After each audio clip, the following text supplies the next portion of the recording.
Hey folks, before we get started, just a quick heads up that there is some language in the film excerpts we're using today.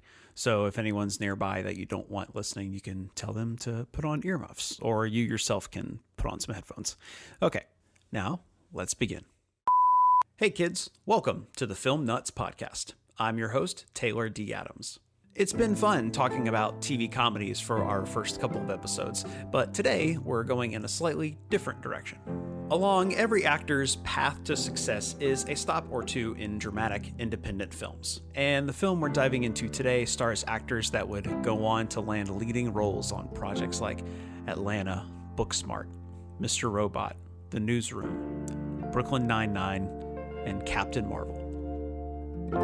Short Term 12 is a critically acclaimed indie darling about a young supervising staff member of a residential treatment facility for kids, and how she navigates the troubles of that world. It was crowned Best Narrative Feature at the South by Southwest Festival in 2013. And I'm discussing the film with Evan Kidd, a big fan of this movie and a filmmaker who is familiar with the festival circuit. His movie Son of Clowns and series Home Remedy are both streaming on Amazon Prime. Evan was kind enough to take a break from playing Animal Crossing to talk with me about this movie. He watches it about once a year. We had some technical difficulties during our chat, so apologies if the audio gets a little wonky. But here's Evan Kidd talking about Short Term 12 on the Film Nuts Podcast. I am one of those people playing Animal Crossing. I played a lot in March, a good deal in April. I haven't played as much these last 2 weeks because of like real life moving and all that. Yeah. But I do think I'm probably gonna jump back in soon. So, Short Term 12. Yes. I had never seen this movie until you said cool. you wanted to talk about it. So yeah, I watched Sweet. it 2 nights ago. Really enjoyed it. How many times have you seen this movie? Because you said it was like one of your favorite movies. Yeah, so Short Term 12, man, that is absolutely, I mean, I struggle to say favorite movie ever, just because it's always changing. I was a huge Lord of the Rings fan for years. Like, that's what I watched when I was a kid, and that really got me into film because of the behind the scenes DVD bonus features with Peter Jackson. And so I'd watch those and see how I made movies. So like those have been, true and true favorite movies all the way. But this movie came to me when I was about to finish film school, and it came at a time where, I was looking for like a style, and I was like, what kind of films do I want to make? And I saw this film just coming out of South by Southwest, I believe, in 2013. And it was just like a game changer for me. It's just the type of movie that stayed with me, a couple of days afterwards. And I was thinking a lot about it, just really the cinematography, the acting, it has like such a feel to it. So I think that kind of sat with me for quite a bit. What made you first want to check this out? Is it just because you heard about it from South by Southwest News, or kind of how did that happen? Yeah, so I heard about it through South by Southwest News, and it looked interesting. I had also kept up with the director, Destin Daniel Cretton. I knew what he had made previous to this film, which was his first feature, I Am Not a Hipster, which he made, I think, a year or two before this with like really no money. Like he did a Kickstarter, made it for, I think, a couple thousand. Very similar to how several years later I eventually made my first film. And I, at the time, had only made like 2 shorts. So I was very much a fledgling filmmaker. And I was like, wow, this dude's just like doing it. Like that's super inspirational to me. So I just tried to say, that seems to be possible. And at the time, I was very fixated on the like Hollywood approach of go to Hollywood, work for years and years, and maybe do a Star Wars when you're like 60. Like that was sort of like the only way I was thinking about it, just because that's kind of what film school preps you for, And I certainly knew indies were out there, but I think this really opened my eyes a little further at the time. So, I mean, you talked a little bit about the style and cinematography and all that. What about it appealed to you? I love that it almost feels like a documentary, because the handheld cinematography is just not what you really see a lot in narrative. And, a lot of times, I don't know, maybe there's one shot that's locked down on a tripod, maybe the whole film.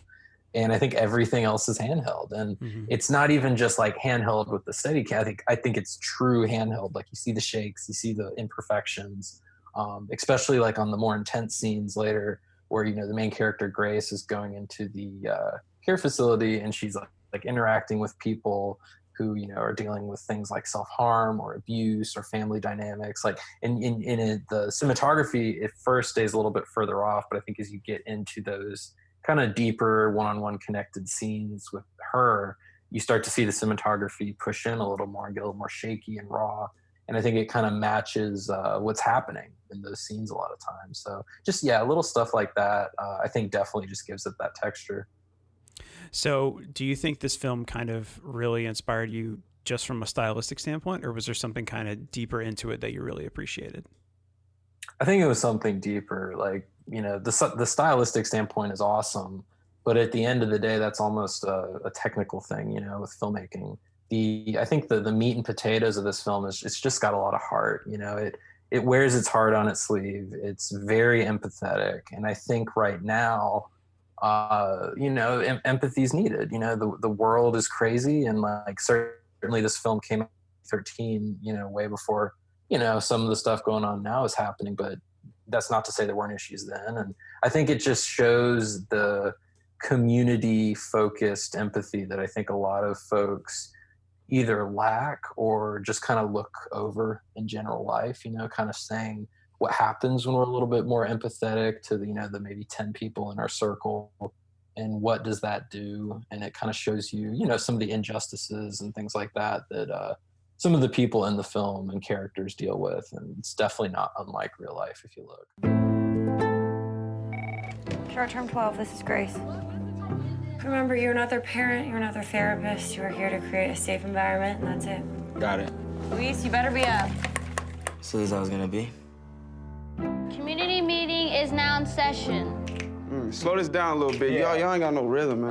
Mace, I love you like a brother, but I gotta say that when it come to being discreet, you're a disgrace. I mean, he think we all don't know about him and Grace on the low, undercover trying to date. I don't know what you're talking about. Was it something that kind of opened your eyes to, I guess, people less fortunate, or was it something you already kind of knew about in your head and they just kind of put like a exclamation point on it? I think it put an exclamation point. I mean, it's stuff that I've, either known someone or dealt with personally in different regards. And, certainly everything in the film is slightly different, but I think I could relate to aspects of it, and I could see people I knew in some of the characters. And also just for the people I didn't know in my own life, I could just empathize, with the characters themselves and just kind of say, wow, they're really showing someone here who's struggling. And I think, a lot of times these characters don't have a perfect arc. They don't really have the 3-act structure. They don't always get the catharsis. A lot of times it's, left a little more vague. For some of the minor characters that kind of shape Grace, the main character's journey, I think it was just very, very well done. And it does good the old rule of, show, don't tell. I think a lot of this film is showing rather than telling. And, there's certainly some monologue and some deeper moments, but to me they all feel earned. And I think that is where this film shines, because a lot of films try to emulate that or do the deep drama, and it's sometimes a little bit harder to do if those moments don't feel earned, because then the audience is like, well, you're just telling me that this character had this happen to them and that's why they're this way. But if you're showing them, then the reveal kind of means more later. So speaking of characters, I didn't realize how many freaking people were in this movie. Yeah, like I was looking at the cast list, wild. I was like, oh my God, look at all these people. Brie Larson, John Gallagher Jr., Stephanie Beatrice, Rami Malek, Lakeith Stanfield, Caitlin Dever. I was like, holy crap. Yeah, it's like a who's who. I mean, especially when did this movie come out? 2013, something like that? Yeah, 2013. Wasn't even that long ago, but you look at all these people in the movie, you're like, all these people are recognizable from so many other things. It's wild. I've been standing Lakeith Stanfield, pun intended, I guess, and Brie Larson both since I saw this movie, and I was like, both of these people are going to go on and do big things. And I said this for like 2 or 3 years, and then they started doing big things, and I was like, see, I was right. So, you know, I'm their stan. So hopefully Lakeith has his Oscar coming soon. I'm glad Brie got hers. So I had a friend who we were talking. Brie Larson came up in conversation, and he was like, "I don't think she's a very good actress." I was like, "What?" I was like, "What movies have you seen of hers?" And he goes, "Endgame." I'm like, "Oh, all right, that's it." well, that doesn't Like, count. Yeah. I'm like, stop. What are you talking about? You can't count the Marvel movies. I don't hate them, but you know, that's not her. But if that's like if you've seen one Marvel movie and right, you form your opinion about every actor in the movie, yeah, it's not going to work out. Right. Yeah. No, that's that Dem's fighting words. That's not. That's so not what can you tell me about the first time you saw this? Like, where did you see it? Were you with anybody? Like, how did that go? Yeah. So the first time I saw this movie, I had been following like the buzz, like I was telling you, from the South by stuff, watching the trailers on YouTube. And so I actually got this movie pretty adorably on Valentine's Day from my wife, then at the time my girlfriend. And basically that's how I knew she was the one, because she got me Short Term 12 on Blu-ray. So we watched it, and that movie, like, she knew how bad I wanted to see it because I was talking about it. And she's like, I don't even know what this movie is. I've never heard of this director. And, you know, it was like a super limited release at the time. It was like, you know, I don't know. You could pre-order it, but I don't think it was like you could go to Best Buy and buy the movie. Right. Or Walmart or whatever. So yeah, it wasn't streaming, or I don't think it was. It may have been. But at the time, I think that was probably the best way to see it. So yeah, I just watched it in my apartment in college with her, and it was awesome. Like, I watched the movie and I was like, I have all the feels. Like, this movie, I knew it was going to be like, you know, drama, but I wasn't realizing like, how many funny moments it would have. Like, there's some generally like funny stuff, like the cupcake scene, like where it's like a super serious moment, but they find some slight humor to kind of crack through. And I think it's just those like little bits of levity that actually make it more, you know, human and more impactful. Sorry, man. It's gonna be okay, Jaden. It's gonna be okay. I hate you. I hate you. I hate you. I hate you. That's fine. You don't have to like me right now. Just let it pass. How we doing, Nate? Not so good. You're doing good. You're doing really good.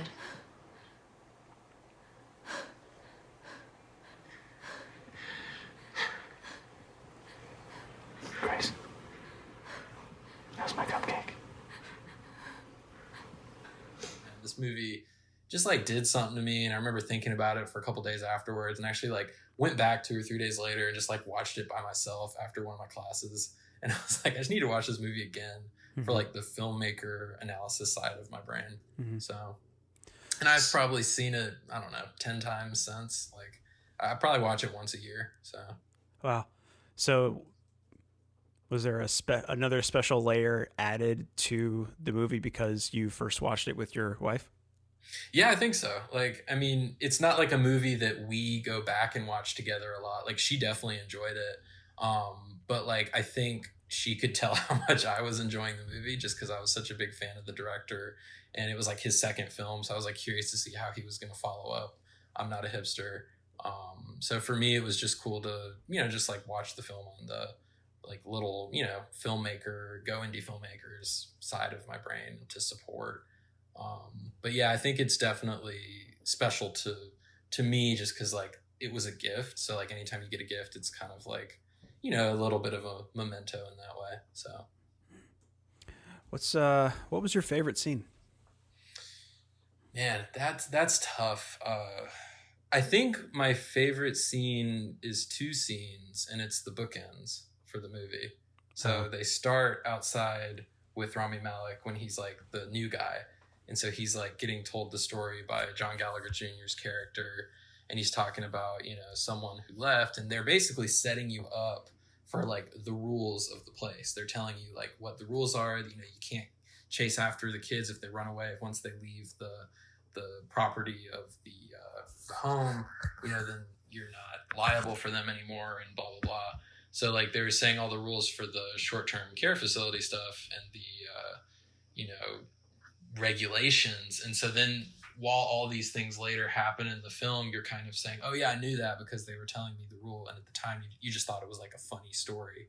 And then everything they're telling you comes into play later. So it kind of feels earned. Okay, so Grace, my wonderful new boss at the time, she leaves me at my gate duty for like 3 hours without a bathroom break, and I'm dying because I ate the tacos that they serve here, and she failed to tell me that they're a known laxative. So this kid, 16 years old, he's a big fucking intimidating dude. He's like a foot taller than me. He walks up and he just cruises out the gate. It's my second day, so I don't know what the hell is going on. But Grace, she's standing right there and she just lets it happen. Whatever. What I saw was Mason just sitting there and Wesley smiling at me from the opposite side of the gate because he knows that we can't touch him. Why not? Once they're a foot outside the gate, we can't touch him. So Grace tells me to follow him, so I do for hours, just walking 8 feet behind him. Eventually he gets on this bus, so I get on the bus too. And at this point, I can't think of anything but whatever the hell these tacos are doing to my bowels. So I make up my mind, fuck this. I gotta get off at the next stop, or I'm gonna lose it in my shorts in front of all these people. And exactly as I make this decision, Wesley leans his big-ass head over to me from across the aisle, and he says, really calm, I'm getting off at the next stop, and if you do too, I'm gonna rip your fucking balls off and feed them to you. Holy shit. Remember what I said. Hey, now, this part is true. I was there. Really? Are you sure?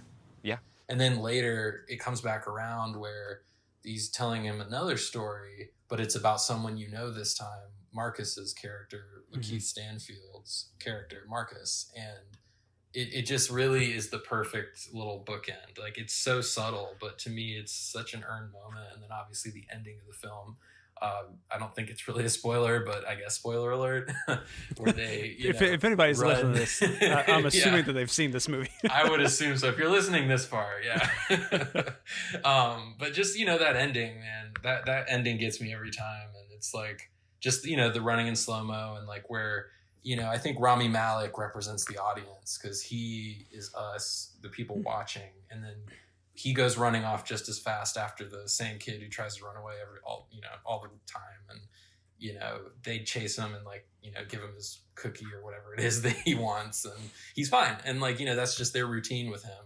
And they know the kids so well and like what they need to like help them, not be in these, dark places in a group home like they are. So they, just do the right thing every time. And so like, it was interesting because the first time Rami Malek is like, I don't know. He's really unsure. And then the second time he's like right there with Brie Larson, running after. So I thought that was just a really cool bookend to like how he fit into the group home at the end. 3 years ago, right, we have this girl here named Liza Green. She's 17, older than everybody else on the unit at the time. And I don't mean this in a pervy way or anything, but she's real pretty. She was gorgeous. All the guys on the unit want her, but she won't give any of them the time of the day because she was busy. She was always studying. She was very smart. Really smart.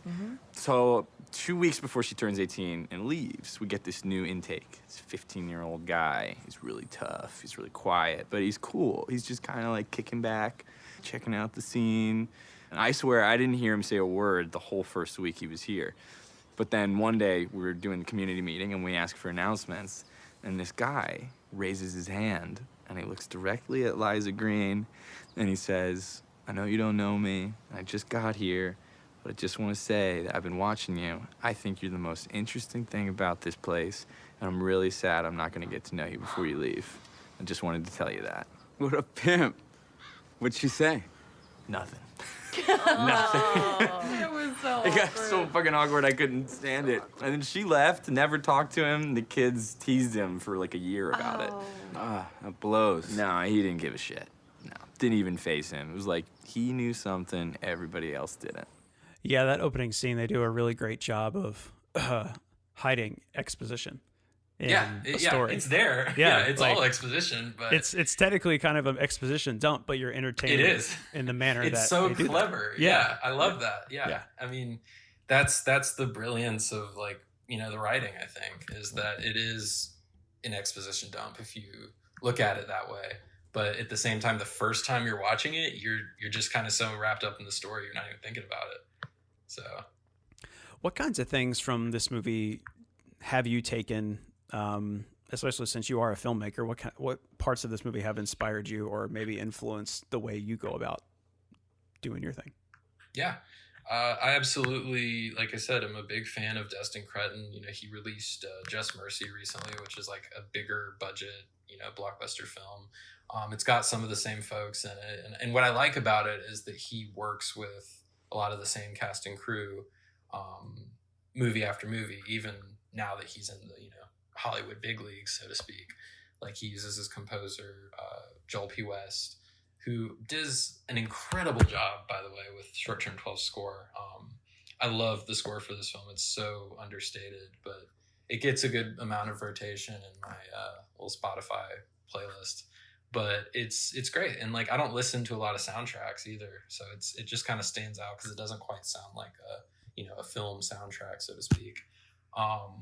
But yeah, no, it stays with me, and it reminds me that it is possible to make films in small, independent ways. And they made this film very similar to how they made their first. They had a little more success because their first was through really bare bones. Like I said, they had a Kickstarter. Like, this one had a couple small investors, but they brought back a lot of the same crew, and it just a good work ethic, good way to treat people who help you out. So I think it's the film itself, but it's also like how it was made that kind of inspires me too. So nice. I kind of want to talk a little bit about kind of the artistic directions of this movie, like different imageries and symbolism and stuff like that. Can you tell me what your opinion is of how they integrated like aquatic imagery?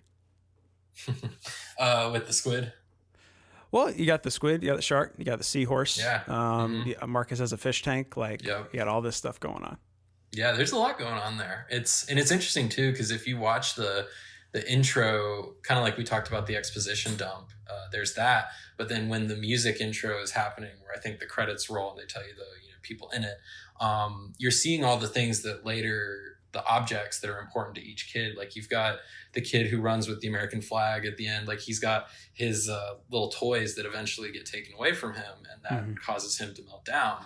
So you get to see those toys to him while he's like playing with them. You get to see Marcus feeding his fish at the time.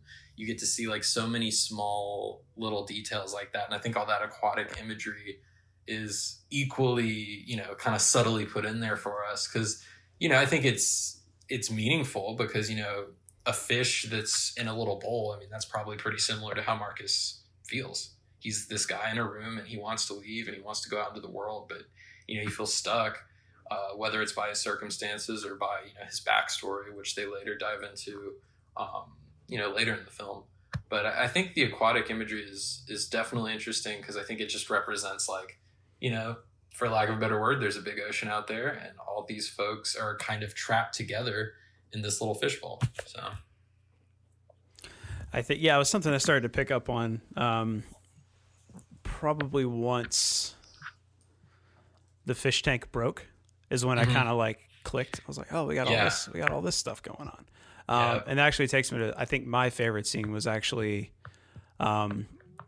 Jaden's character using the story of the octopus. Once upon a time, somewhere miles and miles beneath the surface of the ocean, there lived a young octopus named Nina. Nina spent most of her time alone, making strange creations out of rocks and shells. She was very happy. But then on Monday, the shark showed up. "What's your name?" said the shark. "Nina," she replied. "Do you want to be my friend?" he asked. "Okay, what do I have to do?" said Nina. "Not much," said the shark. "Just let me eat one of your arms." Nina had never had a friend before, so she wondered if this is what you had to do to get one. She looked down at her 8 arms and decided it wouldn't be so bad to give up one. So she donated an arm to her wonderful new friend. Every day that week, Nina and the shark would play together. They explored caves, built castles of sand, and swam really, really fast. And every night the shark would be hungry, and Nina would give him another one of her arms to eat. Yeah, that was like, a powerful one. I was like, yeah, oh, this is tough. It's tough. And that's the weird part too, is like I tend to classify, I guess, favorite moments or scenes with super dark imagery, but not for the sake of being dark. It's just kind of like, this is emotional, this is dramatic, this has like a ton of meaning. Has weight. Yeah. And it doubles because later, when everything hits the fan and Grace rides her bike to go to her dad's house, and, she kind of like stops her from making a bad choice. And, when she's like holding the baseball bat over him, and she comes out and is like, "What are you doing?" And they like have to go like have that heart to heart outside, and like it kind of switches the role because the whole time up to this point you've seen Grace as her, guardian angel or caretaker, so to speak, and then the roles reverse. And I think it's just a good way to show that the character of Grace is not perfect. She's a person and just as susceptible to the past and flaws and reemergence of trauma as all these kids in the group home. So. Do you try to turn a lot of people onto this movie? I do, yeah. This was a great opportunity to do that. So, I'm glad that you were like, "Hey, what's your favorite movie? I'll watch it and we'll talk about it." So usually I have to be a little more in the pursuing category to get someone to watch it. But I'm glad you watched it, man. That's dope. And I'm glad I watched it too. Yeah. Yeah. I mean, I think did you find it on Amazon or Netflix? Yeah, I think it jumps around. Amazon? Okay. Yeah. And it's funny because they have changed the like poster for it so many times since it's like hit all the streamings. Yeah. Because the poster all makes it look like a rom-com. Like the poster does not match like what the original poster was. And also like they put Rami Malek very in the forefront when yeah. I want to say his entire section of dialogue probably takes up one page. Right. Yeah. He doesn't speak a lot. Yeah. Yeah. It's very interesting. Like as time has gone on and different people from this movie get more famous, like how they've kind of reshuffled the poster art. But no, I do love turning people onto this movie, and I would definitely say like watch Destin Cretton's other films too. But I think this is his best film and my favorite film. Because I just think it communicates empathy and grace in such a subtle manner. Because I think a lot of times, like, people say, of course, everyone should be empathetic. Of course, everyone should have grace. I mean, that's, a given. We should be nice to people. That's duh. But I think a lot of times, like, it's very hard to actually do and actually pause to do in ways that are meaningful. So I think this film, like I said, without shoving it down your throat, it does a good job in kind of explaining why that matters. So I think it is a great movie that more people should watch. And I hope that like, if you're listening to this and if for some reason you've made it this far and you haven't seen the movie, I hope you do go see the movie. I don't think we spoiled enough to make it not worth watching. Because I think really this is the type of movie to me where it's like, the plot, it matters, but I think it's just like how it unfolds that matters so much more. And I think it would just, behoove anyone to, take an hour and a half out of their day to just kind of roll around in why empathy matters and kind of think about it in a little different way. So, and I think there's something interesting that this movie does that a lot of shows and movies do well, and a lot of them don't do well, is that they have a good sense of what kind of mystery is appropriate. Like we're kind of learning more about the characters as the film goes on, but we're never told out front that there are mysteries to be uncovered. Yeah. And then the kind of breadcrumbs that are dropped are not continually reminding us that there is a mystery. It's just we get more bits of information about all these backstories. Because there's a sense, because there's a lot of different shows and movies out right now that just have a mystery for the sake of having a mystery. And mystery in the general sense, obviously, not like talking about, not like specifically like a crime show or something like that. This is just stuff we need to learn. But instead of constantly reminding us that we need to learn more, they're just showing us more, uncovering more about all these characters. And I feel like that really keeps the viewer invested into what we're looking at, which, going back to what you were saying about Rami Malek being kind of the audience surrogate, like that's 100% what he is, because he can't read the room quite right when he first gets introduced. He doesn't quite know how to handle a lot of the situations, but as it goes on, he learns more and more about how things operate and what would be the right thing to do in certain situations. And I feel like that is a great lesson to us, the viewer watching, to take what he learns and apply it to possibly our own lives, I guess.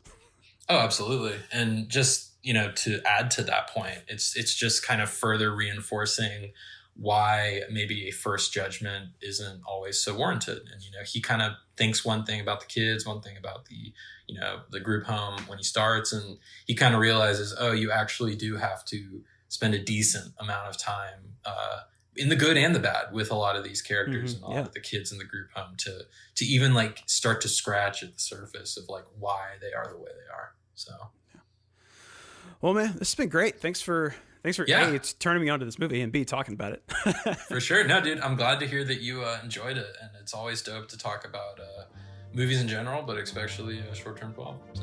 Cool. Awesome, man. Well, buddy, I appreciate it so much. Yeah, dude, of course. Yeah. Take care, man. We'll see you, I'm sure, around in quarantine or otherwise. So. Sounds good. Stay safe. Yeah, take it easy, man. See ya. I love getting turned on to new movies and shows, and it was invigorating to talk to Evan about what he appreciates and what he draws influence from as a filmmaker. And to echo his sentiments, with so many popular movies being about spectacle and escapism, it's important that we take time to check out understated, independent work that can showcase how compassion can affect those around us, hopefully for the better. Short Term 12 is a smart, charming, and impactful drama that is worthy of your attention, and it's available free to watch on YouTube and Amazon Prime Video. And that's it for this week. If you like what you heard, be sure to subscribe to keep up with all of our episodes. And please rate us and leave a review so we know how we're doing. You can also follow us on Twitter and Tumblr at Film Nuts Podcast. All right, until next time, be kind.